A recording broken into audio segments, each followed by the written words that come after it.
The photograph shook something loose in Akpo's soul. She was alive, not hiding, not rebuilding, captured. Her eyes, once sharp, focused, and unrelenting, looked hollow in the dim light of the photo. There was no strength in them, only exhaustion, resignation. And the newspaper beside her made it undeniable. This was recent. Kabi paced the kitchen floor, holding the note. You want her? Trade. But trade what? He asked. They already have her. Akpo stood silent. His hands clenched into fists at his side. They want the proof, the drives, the ledger. The stuff we buried? He nodded. Then we can't give it to them, Kabi snapped. That's the only leverage we have. Akpo turned to face him. She's still your mother. Kabi's expression twisted. She left us. She also tried to protect us. A long silence fell between father and son. Then Akpo opened the drawer beneath the stove, pulled out the small burner phone from the storage unit, and powered it on. There were no missed calls, no messages. But the background image was a photo of the boys when they were younger, standing in front of their first snowman.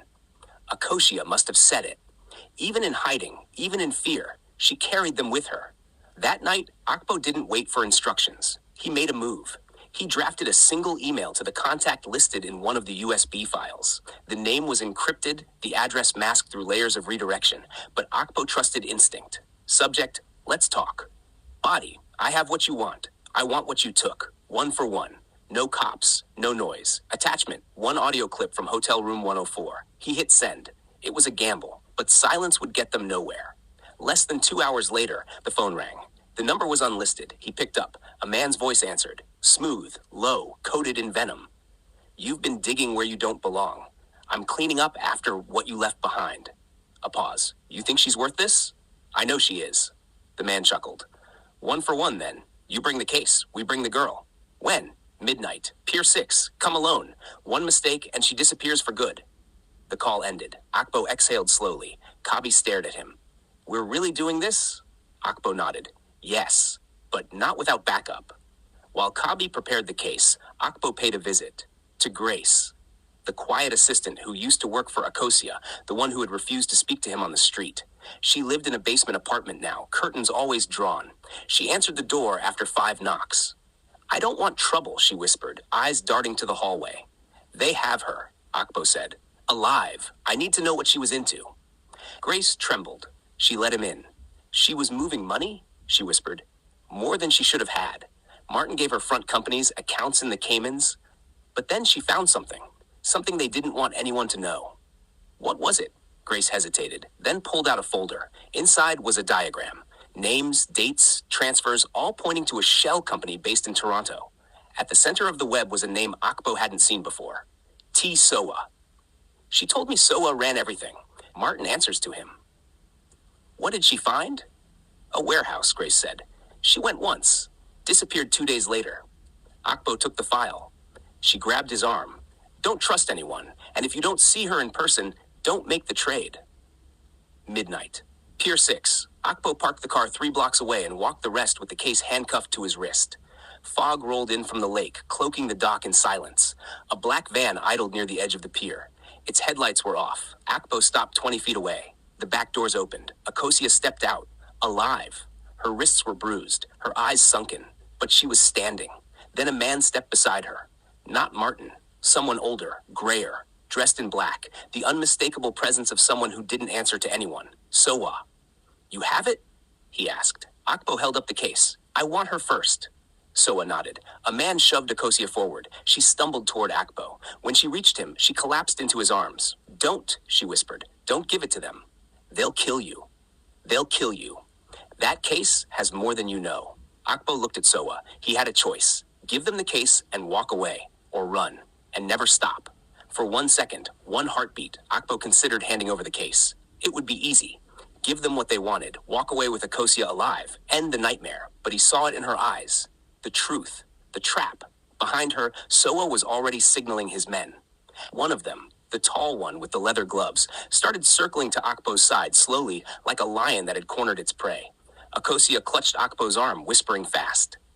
They'll kill you anyway, the moment they get that case. He nodded, almost imperceptibly.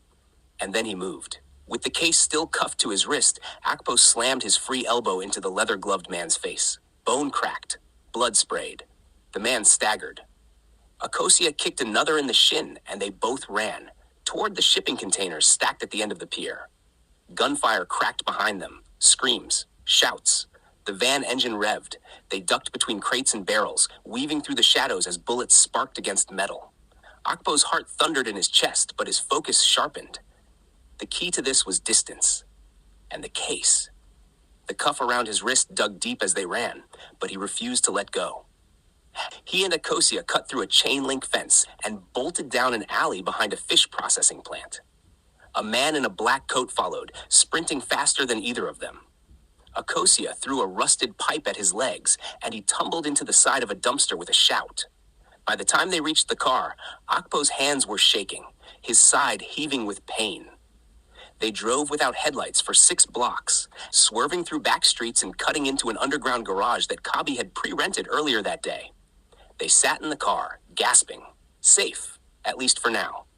In the basement of a shuttered bar on Queen Street, they finally opened the case.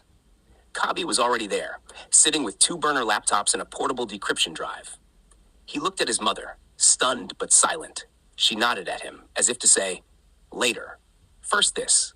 Inside the case were the USB drives, the ledger, and something new. A small voice recorder Akpo didn't remember packing. He clicked it on. The recording played immediately. Martin's voice. Soa's not gonna like this. She's getting sentimental, talking about walking away. Unknown voice. Let her. We'll erase her the same way we erased the others. Canada's got enough back alleys for that. What about the kids? Unknown. Make them disappear too. We can say she killed herself. Silence. Then Akosya's voice. Whispering. I knew they'd record me, so I recorded them first. Kabi's eyes widened. This is it. This is the kill switch. The drives confirmed it. One contained a full ledger of offshore shell companies linked to Soa's empire. Money laundering, human trafficking fronts disguised as logistics services, even payouts to politicians. Another had surveillance footage, meetings in hotels, payments in envelopes, a clip of Soa handing a suitcase to a man with a government ID badge. And then the final folder, Children's Hospital, Phase 3. Akpo opened it. He stopped breathing. It was a front, a fake expansion project masking illegal medical testing. Soa had used Akosya's catering company to move supplies to the site, without her knowing at first, until she found a manifest, with the name of a missing girl she once saw on a flyer at church. That was the day she tried to walk away, and the day they began to hunt her. Akosya stood in the corner of the room, her eyes sunken but burning with clarity. I thought I could handle it, that if I played smart, I could help from the inside. But the moment I tried to leave, I became a liability. Akpo looked at her for a long time. I should have believed you were in danger, he said. She shook her head.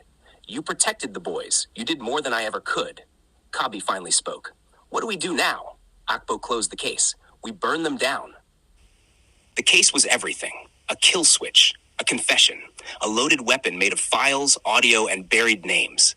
But it was also a curse, because now they weren't just running from something. They were at war with it. That night in the basement, the air felt different. Not heavy with fear. Not yet hopeful either. Just sharpened, like something had clicked into place. Akosya looked more alive than she had in years. Her wrists were still marked. Her eyes were tired. But the fire behind them was unmistakable. She was done running. I know their patterns, she said, pulling out printouts from the folder Grace had given Akpo. The accounts, the drop points. I know who answers to whom. But they'll expect me to vanish again. That's our edge. Akpo stood across from her, arms folded, brow tight. You're not going back in. I have to. No one else gets that close and lives. Kabi stood between them. You barely got out the first time. Akosya looked at her son, taller now, a man in the frame of a boy she used to carry. I left once. I'm not leaving again. But we can't take down a ghost with fire alone. We need light. She reached into her coat pocket and dropped an old business card on the table. Nadine Farah, investigative journalist, CBC. On the back, handwritten in faded ink, some stories burn hotter than secrets. She tried to interview me 2 years ago, Akosya said. I was too afraid, but she never stopped digging. Akpo picked up the card. Then we leaked the files. Not all at once, Akosya said. We give her enough to smoke them out. Then I walk in like I never left and pull the floor out from under them. For 5 days, they worked like ghosts. By day, Akpo handled deliveries and pretended nothing had changed. Kabi decrypted files and traced names. By night, Akosya rehearsed a new persona, more polished, less cautious. She dyed her hair, rewrote her voice, practiced becoming the version of herself they still believed they owned. One photo stopped them cold.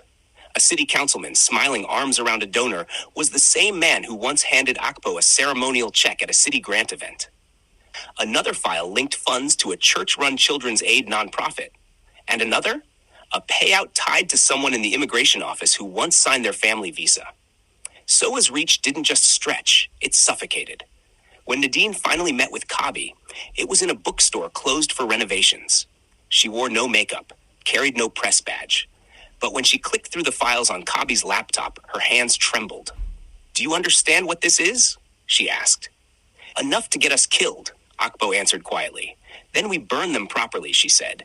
"National coverage, full exposure. We don't give them space to breathe." Akosya nodded. "Give me 48 hours. If I don't make contact, release everything." That night, she left the safe house without saying goodbye. She walked into Jarvis Street wearing a gray trench coat, black heels, and the quiet calm of someone who'd already faced the fire. She didn't flinch when the guards glanced at her, didn't blink when the receptionist tried to stop her. She walked through the front doors of the logistics company she once unknowingly helped launder blood money through, and smiled. They stared, and then Martin appeared. He froze. She smirked. "You've got nerve," he said, voice low, drawing her into his office. "I've got leverage." Martin leaned back. "You're either insane or brilliant." "Does it matter which?" She spun a story. Claimed she'd left the man and the boy behind. Said she still had influence. Said she wanted protection, not revenge. Martin believed half of it. He liked chaos, especially when he thought it served him. Meanwhile, across the city, Nadine Farah released the first teaser online. Coming soon, the true story behind the untouchables. One woman's secret, one empire's fall. The video hit 500,000 views in under 10 hours. Soa noticed. Back at the safe house, Akpo and Kabi watched the screen. Her signal was still active. Then it vanished. Kabi's hand shot to the keyboard. "We wait 2 hours. If nothing." Akpo was already unlocking the case. Inside the Jarvis office, Akosya sat across from Martin when Soa walked in. He didn't speak, just stared at her. His expression wasn't confusion. It was curiosity. "I thought we buried this." "You buried the wrong woman," she replied. She stood, pulled open her coat. Taped across her chest was a wire. Still blinking. Still recording. Soa's eyes flicked to Martin. "You brought her back in?" "I thought you were using her." Before another word, the office doors burst open. Police, guns raised, flashlights, body cameras, boots, and behind them, CBC camera crews flooding in seconds later. Martin tried to run. He made it 2 steps, tackled, pinned. Soa stood still, calm as ever, as if the game was just beginning. As they cuffed him, he leaned toward Akosya and whispered, "You think this ends with me?" She looked him dead in the eyes. "No," she said. "It starts with you." That night, when Akosya returned home, Akpo stood on the porch with arms crossed, just like the day she arrived in Canada. But this time, there was no cold between them. Only fire, and the promise of something clean.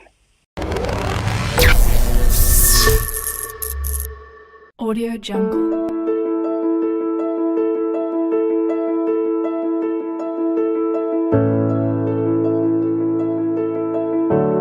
Audio Jungle.